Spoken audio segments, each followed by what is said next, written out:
आज हम आप सबसे बात करेंगे कि केस स्टडी को कैसे सॉल्व करें।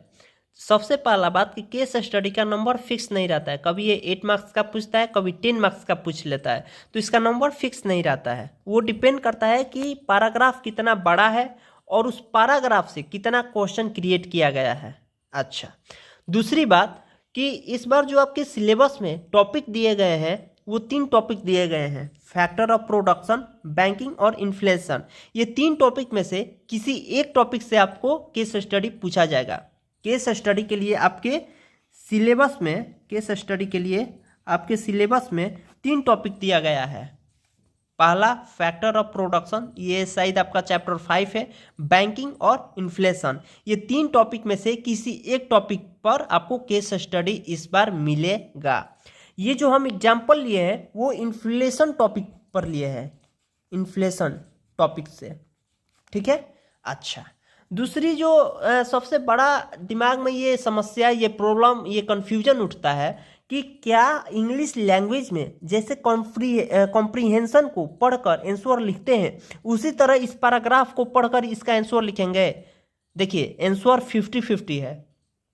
बहुत बार पैराग्राफ से ही क्वेश्चन पूछ लिया जाता है एक दो क्वेश्चन जो रहता है वो बुक से रहता है। मान लीजिए कि ये इन्फ्लेशन टॉपिक से हम एग्जांपल लिए हैं, तो बहुत सारा इसका जो आंसर है वो इस पैराग्राफ को जब पढ़ेंगे तो मिल जाएगा, और बहुत सारा आंसर है कि जब आप इस टॉपिक को बुक में पढ़ेंगे तब मिलेगा, ठीक है। ऐसा नहीं है कि सारा जो भी क्वेश्चन यहाँ पर दिया है सारा इस पैराग्राफ को पढ़ेंगे तो सारा आंसर आप लिख देंगे, ठीक है। ऐसा कुछ नहीं है। जो भी टॉपिक, ये 3 टॉपिक दिया गया है, इन तीनों टॉपिक यानी इन तीनों चैप्टर को जब आप अच्छे से पढ़ेंगे तभी आप केस स्टडी में फुल मार्क्स स्कोर कर सकते हैं। जैसे पहला एग्जांपल हम आपके लिए लेकर आए हैं, ए नंबर, पढ़िए इसको, वीडियो को पॉज कीजिए और पढ़िए। अच्छा, हम ही पढ़ लेते हैं। देखिए, read the extract given below and answer the question that follow. दिया है annual food price inflation inched up to 13.39% in the week ended October 24 from 12.8% in the week before. A statement by the Ministry of Commerce on Thursday shows the weakest monsoon rain in the last 7 years and flood in part of the country have hurt farm output and pushed up the flood prices. Report our bureau from New Delhi, the Economics Time, 28 October 209। ये आपका paragraph दे दिया गया। अब आपसे इससे question पूछेगा। पहला question पूछेगा, briefly explain walking inflation and running inflation. तो देखिए, जब आप पैराग्राफ पढ़ेंगे तो इसका आंसर आप नहीं दे पाएंगे। वॉकिंग इन्फ्लेशन और रनिंग इन्फ्लेशन के लिए आपको इन्फ्लेशन टॉपिक पढ़ना पड़ेगा, ठीक है। तो ये मत सोचिए कि सारा क्वेश्चन हम पैराग्राफ से ही लिख लेंगे। पैराग्राफ से सारे क्वेश्चन का हम आंसर नहीं लिख पाएंगे। अब यहाँ पर लिखना है आपको वॉकिंग इन्फ्लेशन और रनिंग इन्फ्लेशन, तो आप यहाँ से क्या लिख पाएंगे, क्या है रनिंग इन्फ्लेशन, क्या है वॉकिंग इन्फ्लेशन। इसके लिए आपको इन्फ्लेशन टॉपिक पढ़ना पड़ेगा। तो इसका आंसर हम लिखे हैं यहाँ पर। वॉकिंग इन्फ्लेशन क्या होता है? अगर 3 से 8% इन्फ्लेशन हर एक साल में बढ़ता है तो हम उसको बोलेंगे कि वॉकिंग इन्फ्लेशन है। यानी 3 to 8% किसी, मान लीजिए कि ये इरेजर है, ठीक है, अभी इसका दाम है 3 रुपया और एक साल बाद इसका दाम हो गया 10 रुपया हो गया, तो ये कहलाएगा वॉकिंग इन्फ्लेशन, ठीक है। अगर किसी भी चीज़ का प्राइस 3 से 8% इंक्रीज हो जाता है तो हम उसको बोलेंगे वॉकिंग इन्फ्लेशन। अगर एक साल में हमारा प्राइस 3 to 8% इंक्रीज होता है, देखिए यहाँ पर लिखा है if the general price level of a economy increases rate of 3 to 8% per annum, उसको बोलेंगे वॉकिंग इन्फ्लेशन। अच्छा, रनिंग इन्फ्लेशन क्या होता है? When the sustained rise in price is over 8% and generally around 20% per annum, it is called running inflation, ठीक है। 8 से 20% अगर हमारा पर एनम इन्फ्लेशन बढ़ता है तो हम उसको बोलेंगे रनिंग इन्फ्लेशन। तो ये इसका आंसर आप इस पैराग्राफ को पढ़कर नहीं दे सकते हैं। तो आपका आई होप कि कन्फ्यूजन दूर हो गया होगा।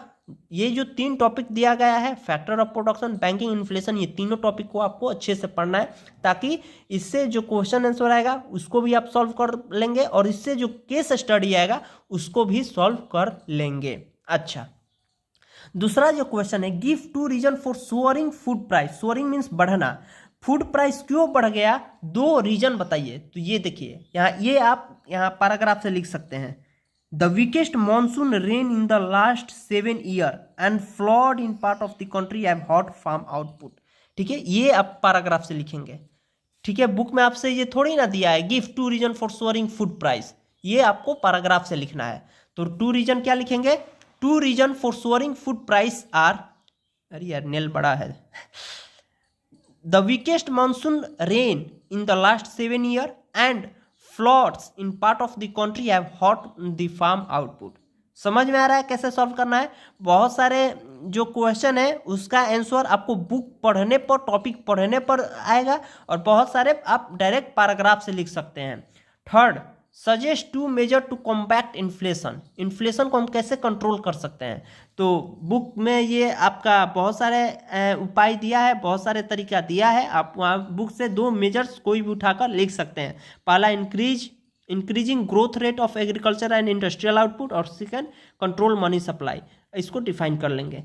ऐसे आपको केस स्टडी सॉल्व करना है। समझ में आ रहा है। अभी हम एक वीडियो बनाएंगे कि क्या स्ट्रेटजी है, कैसे पढ़ना है, कौन सा टॉपिक पढ़ना है, कौन सा चैप्टर छोड़ देना है, अभी हम बताएंगे।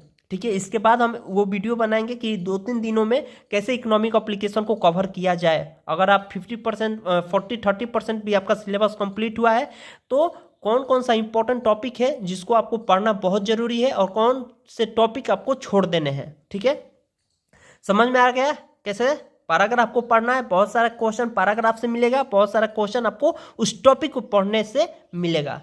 समझ में आया। अच्छा, दूसरा एग्जांपल देखते हैं। दूसरा देखते हैं। ये बैंकिंग चैप्टर से, इन्फ्लेशन टाइप चैप्टर से मिक्सअप दे दिया है। ठीक है, चलिए बी पढ़िए। Read the extract given below and answer the question that follow. August 17, 2015.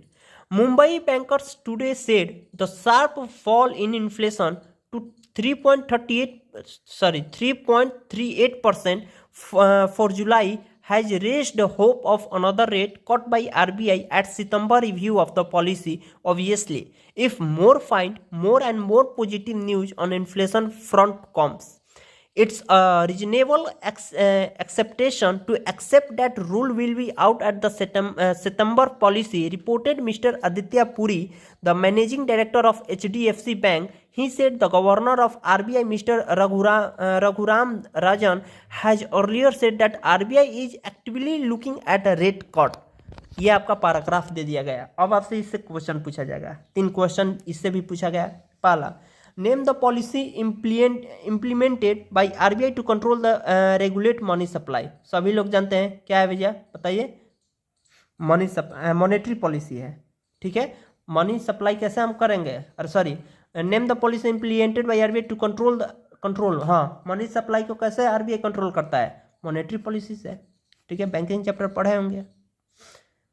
What is creeping inflation. देखिए अब ये इन्फ्लेशन टॉपिक से आ गया क्वेश्चन। ये कहाँ से आ गया, इन्फ्लेशन टॉपिक से आ गया। तो इस बार जो आपको टॉपिक दिया गया है ना, factor of production, banking inflation, तो 2 चैप्टर को मिक्स कर क्वेश्चन पूछ सकता है। ठीक है, मान लीजिए कि टॉपिक रहा बैंकिंग, इसमें एक इन्फ्लेशन क्वेश्चन भी ढुका देगा। ठीक है, फैक्टर ऑफ प्रोडक्शन टॉपिक दिया, उसमें से बीच में बैंकिंग चैप्टर उसी में ऐड कर देगा, यानी मिक्स कर देगा। फिक्स नहीं है कि बैंकिंग चैप्टर से ही सिर्फ आएगा, 2 चैप्टर को मिक्स कर भी आपसे क्वेश्चन पूछ सकता है। तो ये जो पूछा है व्हाट इज क्रीपिंग इन्फ्लेशन, तो ये इन्फ्लेशन टॉपिक से है। क्या है क्रीपिंग इन्फ्लेशन।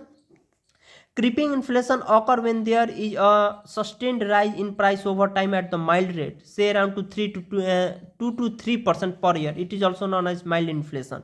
समझ में आ रहा है, मतलब बहुत 2 से 3% अगर इन्फ्लेशन इंक्रीज होता है तो हम उसको बोलते हैं क्रीपिंग इन्फ्लेशन। समझ में आ रहा है कि नहीं आ रहा है, आ रहा है ना। देखिए पैराग्राफ से सारे क्वेश्चन का आंसर हम नहीं लिख सकते हैं। बहुत सारे ऐसे क्वेश्चन होते हैं जो हम पैराग्राफ से लिखते हैं, लेकिन बहुत सारे क्वेश्चन होते हैं जो आपको वो उस टॉपिक को पढ़ने के बाद आएगा, उस चैप्टर को पढ़ने के बाद आएगा।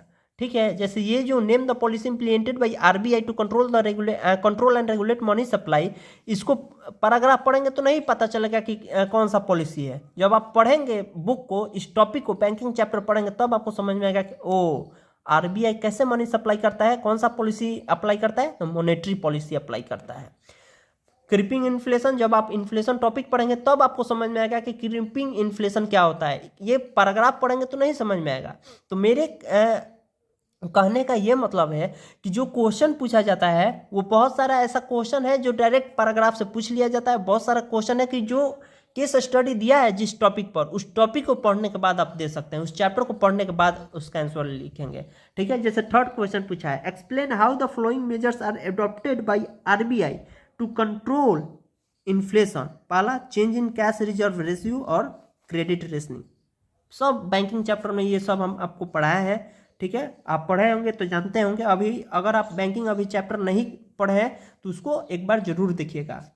कैश रिजर्व रेशियो से हम कैसे मनी सब इन्फ्लेशन को कंट्रोल कर सकते हैं, और क्रेडिट रेशनिंग से हम कैसे, क्रेडिट रेशनिंग समझ में आता है ना। मान लीजिए कि कोई बैंक है, कौन सा, एसबीआई बैंक है। ठीक है, एसबीआई बैंक है, इसके पास 1 करोड़ रुपया है।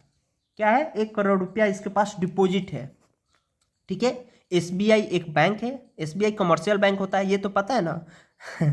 एसबीआई जाकर भाई बैंकिंग चैप्टर देखिए। ठीक है, समय बहुत कम है, अभी हम एक वीडियो बना रहे हैं कि कैसे आपको प्रिपरेशन करना है। एसबीआई एक कमर्शियल बैंक है, इसके पास 1 करोड़ रुपया डिपॉजिट है। तो आरबीआई कहता है कि आप 1 करोड़ आपके पास डिपॉजिट है तो आप 80% ही लोन दे सकते हैं। 1 करोड़ का 80% ही आम जनता को लोन दे सकते हैं। यानी क्या आरबीआई क्या किया, एक लिमिट लगा दिया, और इस लिमिट को ही बोलते हैं क्रेडिट रेशनिंग। समझ में आ गया? अगर मान लीजिए कि हम आपके पास 10 रुपया है, हम आपसे बोले कि देख भाई आपको 8 रुपया ही खर्चा करना है, 2 रुपया बचा कर रखना है, किसी भी हाल में 2 रुपया नहीं खर्चा करना है, 8 रुपया खर्चा कर सकता है तुम। तो वो जो 8 रुपया है, हम एक लिमिट लगा दिए कि 8 रुपया ही खर्च कर सकते हैं, उसको हम बोलेंगे क्रेडिट रेशनिंग। ठीक है, ये सारा कुछ हम बैंकिंग चैप्टर में आपको बताए हैं। समझ में आ गया? तो इसको हम एक्सप्लेन कर दिए हैं, क्रेडिट रेशनिंग को एक्सप्लेन कर दिए हैं, और कैश रिजर्व रेशियो को भी हम एक्सप्लेन कर दिए हैं। समझ में आ गया कैसे सॉल्व करना है? हाँ, समझ में आया कि नहीं आया? वीडियो ख़त्म होने का टाइम आ गया, आपको कुछ अभी समझ में आया नहीं। देखिए फिर से एक बार रिकैप करते हैं। कोई भी पैराग्राफ दिया है तो बहुत सारा ऐसा क्वेश्चन होता है जो डायरेक्ट पैराग्राफ से पूछ लिया जाता है। जैसे यहाँ पर पूछा था, give 2 reason for soaring food price. और बहुत सारा ऐसा क्वेश्चन रहता है जो जिस टॉपिक पर केस स्टडी दिया जाता है ना, उस टॉपिक से क्वेश्चन पूछ लेता है। ठीक है, जैसे ये इन्फ्लेशन टॉपिक से केस स्टडी पूछा था, इससे आप पूछ लिया कि बताइए वॉकिंग और रनिंग इन्फ्लेशन क्या है। तो इस पैराग्राफ में थोड़ी है, आप जब इस टॉपिक को पढ़ेंगे तब आपको आंसर तैयार होगा। तो आई होप कि आपको वीडियो समझ में आया होगा। ठीक है, केस स्टडी को कैसे सॉल्व करना है, इस बार आपके जो टॉपिक दिया गया है आपके सिलेबस में वो 3 टॉपिक है, factor of production, banking, inflation. ये तीनों चैप्टर को आपको अच्छे से पढ़ना है, अच्छे से पढ़ना है। फैक्टर ऑफ प्रोडक्शन, बैंकिंग और इन्फ्लेशन, ये तीनों चैप्टर को आपको अच्छे से पढ़ना है, ताकि इससे कोई भी केस स्टडी कहीं से भी क्वेश्चन पूछे ना, कोई भी बुक कहीं से बुक से पूछे, आप उसको इजीली लिख सके और आपको इजीली 10 मार्क्स 8 मार्क्स जितने मार्क्स का भी क्वेश्चन है मिल जाए। अगर आप ये तीनों चैप्टर को कंप्लीट कर लेते हैं, अच्छे से पढ़ लेते हैं, तो 10 मार्क्स तो आपका फिक्स है, आएगा ही आएगा। ठीक है, तो आई होप कि आपको ये वीडियो पसंद आया होगा। तो बताइए कैसा जा रहा है आप सबका एग्जाम? अच्छा जा रहा है? बढ़िया जा रहा है? चलिए बहुत बढ़िया है, पढ़ाई करते रहिए। All the very best for your exam.